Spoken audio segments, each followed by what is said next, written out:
Hello दोस्तों, आज मैं एक्सप्लेन करने वाला हूँ क्रेम्पस मूवी को, जो कि सन 2015 में आई थी। अगर आपको इस मूवी की एक्सप्लेनेशन पसंद आए तो इस वीडियो को लाइक और चैनल को जरूर सब्सक्राइब कर देना। Now let's explain this movie. कहानी की शुरुआत में हमें क्रिसमस के 3 दिन पहले का सीन दिखाया जाता है, जहाँ पर हमें मैक्स, उसकी सिस्टर बेथ और उसके पेरेंट टॉम और सेरा को दिखाया जाता है, जो क्रिसमस की तैयारी में लगे हुए होते हैं। इस दौरान हम देखते हैं कि उनके साथ टॉम की माँ ओमी भी रहती है, जो कि जर्मन बोलती है। फिर हमें पता चलता है कि क्रिसमस मनाने के लिए टॉम के कजन भी आ रहे हैं। इस बात को सुनकर मैक्स और उसकी सिस्टर बेथ बिल्कुल भी खुश नहीं होते। इसके बाद हम देखते हैं कि मैक्स सेंटा क्लॉज को एक मैसेज लिख रहा होता है। इससे हमें ये पता चलता है कि मैक्स अभी भी सेंटा क्लॉज पर भरोसा करता है। तभी वहाँ पर सेरा की सिस्टर लिंडा और उसका हस्बैंड हावर्ड अपने बच्चों के साथ वहाँ पर क्रिसमस डे मनाने के लिए आ जाते हैं, जिनमें हुबी, स्टीवी और जॉर्डन और एक छोटी बस्ती कृषि के साथ साथ एक पुल डॉग भी होता है। लिंडा के साथ उसकी आंट डोटी भी आई होती है, लेकिन इस बात से सहरा बिल्कुल भी खुश नहीं होती। फिर जब वो लोग डिनर कर रहे होते हैं तब स्टीव के हाथ मैक्स का लिखा हुआ सेंटा क्लॉज वाला लेटर मिल जाता है। फिर जब सब लोग उस लेटर में लिखी हुई बातों को सुनते हैं तो सब लोग इमोशनल हो जाते हैं, क्योंकि मैक्स ने उस लेटर में सबके लिए अच्छी विशेष मांगी थी। फिर स्टीवी मैक्स का मजाक उड़ाने लगती है, क्योंकि वो अब भी सेंटा क्लॉज पर विश्वास करता है। फिर मैक्स उस सेंटा क्लॉज वाले लेटर को छुड़ा लेता है। इसके बाद दोनों के बीच लड़ाई हो जाती है। फिर मैक्स बहुत ज्यादा गुस्सा हो जाता है और कहता है कि मुझे क्रिसमस से बहुत ज्यादा नफरत है। फिर वो अपने रूम में जाता है और उस लेटर को फाड़ कर फेंक देता है। इसके बाद वहाँ काफी तेज बर्फीली हवाएं चलने लगती है, जिसके बाद वहाँ की लाइट भी चली जाती है और साथ ही वहाँ का फोन भी काम करना बंद कर देता है। फिर मैक्स अपनी मॉम को बाहर बना हुआ एक स्नोमैन दिखाता है, जो कि काफी ज्यादा अच्छा लग रहा था। उसे देखकर सब लोग बहुत ज्यादा हैरान होते हैं, क्योंकि उन्होंने उसे नहीं बनाया था और उनके सभी पड़ोसी लोग बाहर गए हुए हैं। उसी समय कुरियर वाला गिफ्ट से भरा हुआ एक बैग लेकर आता है। अब लिंडा और हावर्ड उस बैग को पिकअप करते हैं। इसी दौरान वहाँ पर उन्हें एक और बैग दिखाई देता है, जो कि और वहाँ पर रख कर चला गया था। उसे देखकर वो दोनों खुश होते हैं। फिर हम बेथ को देखते हैं, जो डैड नाम के लड़के के टेक्स्ट का रिप्लाई न देने की वजह से काफी ज्यादा परेशान हो रही होती है, जिस पर उसके डैड उसे समझाने की कोशिश करते हैं कि ये सब तूफान की वजह से हो रहा है। लेकिन बेथ को कुछ ठीक नहीं लग रहा होता, इसलिए वो अपनी मॉम सेरा से अपने डैडा के घर जाने की परमिशन लेने लगती है। हालांकि सेरा पहले मना करती है, लेकिन बेथ के बार बार कन्विंस करने की वजह से उसे 1 घंटे में जाकर वापस आने की परमिशन दे देती है। इसके बाद बेथ डेरी को देखने के लिए अपने घर के पास से निकल जाती है। अब जब बेथ किसी तरह से बर्फीली हवाओं से गुजरती हुए डेरेक के घर पर जाती है तो उसे घर की छत पर एक बहुत ही बड़ा खतरनाक क्रीचर दिखाई देता है। उसकी बहुत ही बड़ी सींग निकली हुई थी और उसे देखकर बेथ बहुत ही ज्यादा डर जाती है और अपनी जान बचाकर वहां से भागने की कोशिश करती है। लेकिन वो क्रीचर भी उसका पीछा करने लगता है, इसलिए वो एक गाड़ी के नीचे छुप जाती है। अब वो क्रीचर बेथ को ढूंढने की कोशिश करता है, लेकिन जब बेथ उसे नहीं मिलती तो वो वहां से चला जाता है। इससे बेथ को लगता है कि वो बच गई है, लेकिन तभी उसकी नजर जैक इन द बॉक्स पर पड़ती है, जिसे वो क्रीचर वहां पर छोड़ के गया था। बेथ के देखते ही देखते जैक उस बॉक्स से बाहर निकल के आता है और बेथ पर हमला कर देता है। अगले सीन में हम टॉम और सेरा को देखते हैं, जो बेथ के घर वापस न आने की वजह से काफी ज्यादा परेशान है। इसीलिए टॉम बेथ को ढूंढने के लिए हावर्ड को अपने साथ चलने के लिए कहता है। इस बात से हावर्ड काफी ज्यादा खुश होता है, लेकिन तभी टॉम की माँ वहाँ पर आती है और उसे बाहर जाने से रोकती है। लेकिन टॉम उन्हें समझाता है तो वहाँ से हावर्ड के साथ निकल जाता है। लेकिन हम देखते हैं कि टॉम की माँ ओमी इस दौरान बहुत ही ज्यादा डरी हुई होती है। इसके बाद हम टॉम और हावर्ड को देखते हैं, जो कि गाड़ी से डेरेक के घर जा रहे होते हैं।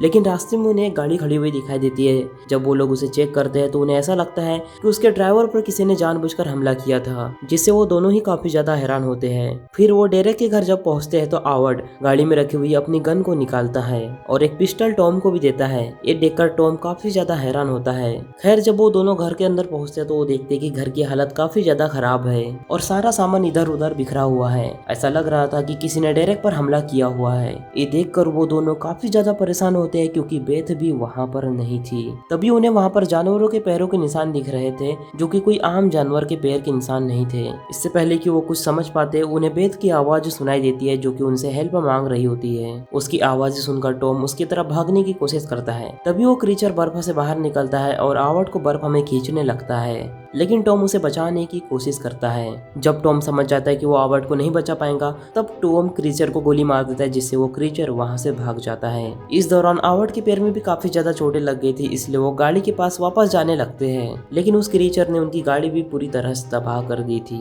इधर सेरा गोली की आवाज सुनकर काफी ज्यादा डर जाती है और वो टॉम और आवड को ढूंढने के लिए जाने लगती है, लेकिन तभी टॉम आवड को लेकर वहाँ पर पहुंच जाता है, जिसे देखकर सभी लोग काफी ज्यादा परेशान हो जाते हैं। इसके बाद टॉम और सेरा वहाँ मौजूद सभी बच्चों को आंट डोरथी और ओमी के साथ किचन में भेज देते हैं। इस दौरान ओमी बहुत ज्यादा डरी हुई थी। इसके बाद टॉम आवड के पैरों की बैंडेज करता है और वहाँ मौजूद सभी लोगों को बताता है कि मौसम साफ होने तक उन्हें घर के अंदर ही रहना होगा, क्योंकि बाहर बहुत ही कोई खतरनाक क्रीचर घूम रहा है। ये सुनकर सेरा बहुत ज्यादा डर जाती है और बेथ के बारे में पूछने लगती है। इस पर टॉम उन्हें बताता है कि वो उन्हें नहीं मिली, लेकिन वो जहाँ पर भी होंगी जरूर ठीक होंगी। इस बात से सेरा बहुत ज्यादा परेशान हो जाती है।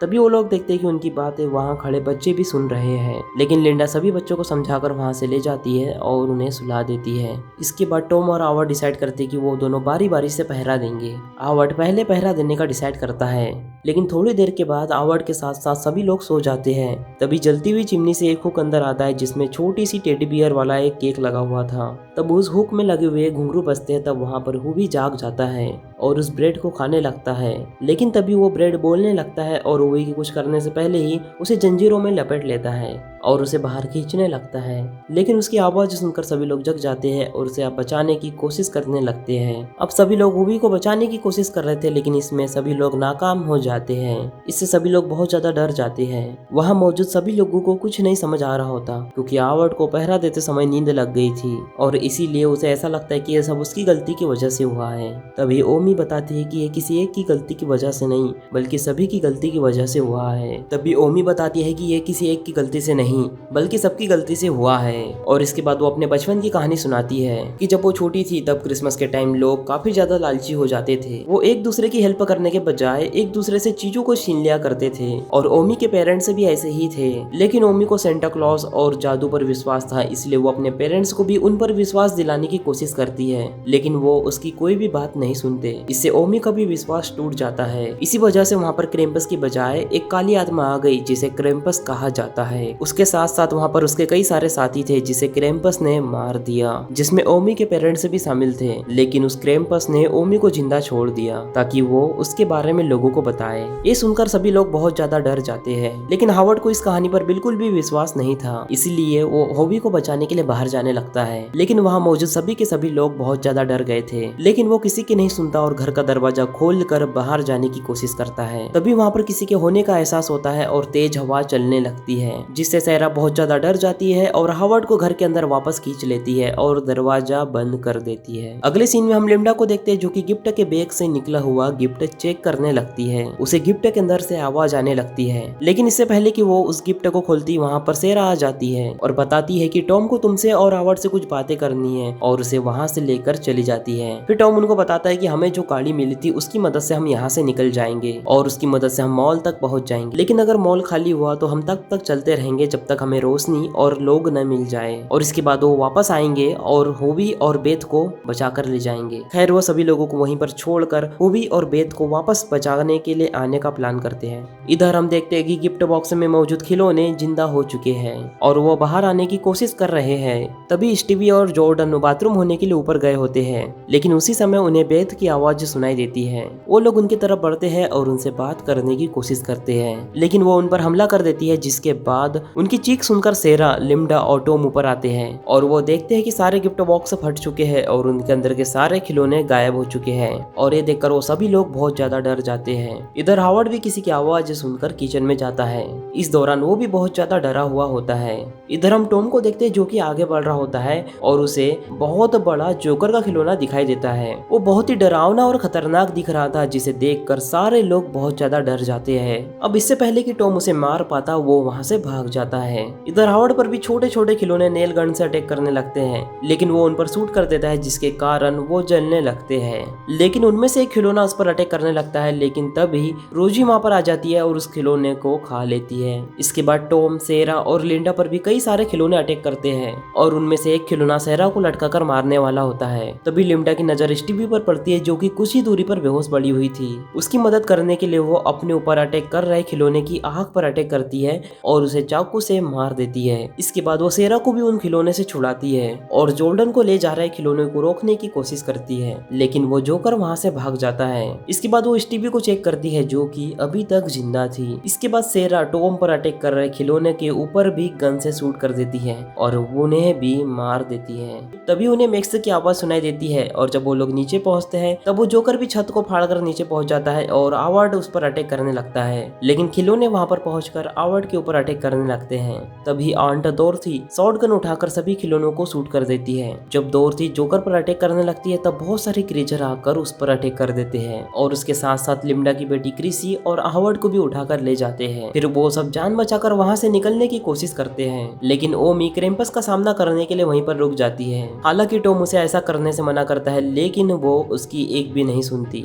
इसके बाद ओमी के पास क्रेम्पस पहुंच जाता है जो कि बहुत ज्यादा डरावना दिख रहा था। वो ओमी को अपने बैग में रखे हुए खिलौने दिखाता है और उसे बहुत ही बुरी तरह से मार देता है। फिर हम टॉम और बाकी लोगों को देखते हैं जिन पर वो क्रीचर अटैक करने लगता है। टॉम सेरा को बाकी लोगों के साथ जाने के लिए कहता है और खुद उन क्रीचर को रोकने के लिए वहीं पर रुक जाता है। हालांकि सेरा उसे छोड़कर नहीं जाना चाहती थी, लेकिन बच्चों को बचाने के लिए उसे मजबूरन ऐसा करना पड़ता है। तभी वो क्रीचर टॉम को घेर लेते हैं और उसे मार देते हैं। इधर जब सेरा लिम्डा और बच्चों के साथ गाड़ी तक पहुंचती है तभी वो क्रीचर लिम्डा पर अटैक कर देते हैं और जब सेरा उसे बचाने की कोशिश करती है तब वो क्रीचर दोनों को ही बर्फ के अंदर खींच लेता है, जिसके बाद वो दोनों ही मारे जाते हैं। अब सिर्फ मैक्स और स्टीवी ही बचे हुए थे। अब जब मैक्स गाड़ी स्टार्ट करने की कोशिश करता है तो गाड़ी स्टार्ट नहीं होती। तभी वो क्रीचर वहां पर पहुंच जाते हैं और स्टीवी को उठाकर ले जाते हैं। फिर जब मैक्स उसे बचाने के लिए गाड़ी से बाहर निकलता है तो उसके सामने क्रेम्पस आ जाता है जो कि बहुत ही ज्यादा डरावना दिख रहा था। वो मैक्स के फाड़ कर फेंके हुए लेटर में बेल लगा कर देता है जिसमें उसका नाम लिखा हुआ था। इसके बाद वो वहाँ से चला जाता है। ये सब इसलिए हो रहा होता है क्योंकि मैक्स ने अपना विश्वास खो दिया था, लेकिन मैक्स अभी भी हार नहीं मानता और स्टीवी का पीछा करते हुए उन क्रीचर के पास पहुंच जाता है। मैक्स उसकी बेल वापस करके अपनी गलती की माफी मांगता है और सबको पहले जैसा ठीक करने के लिए बोलता है। तुम चाहो तो मेरी जान ले लो, लेकिन मेरे सभी परिवार के लोगों को वापस ला दो।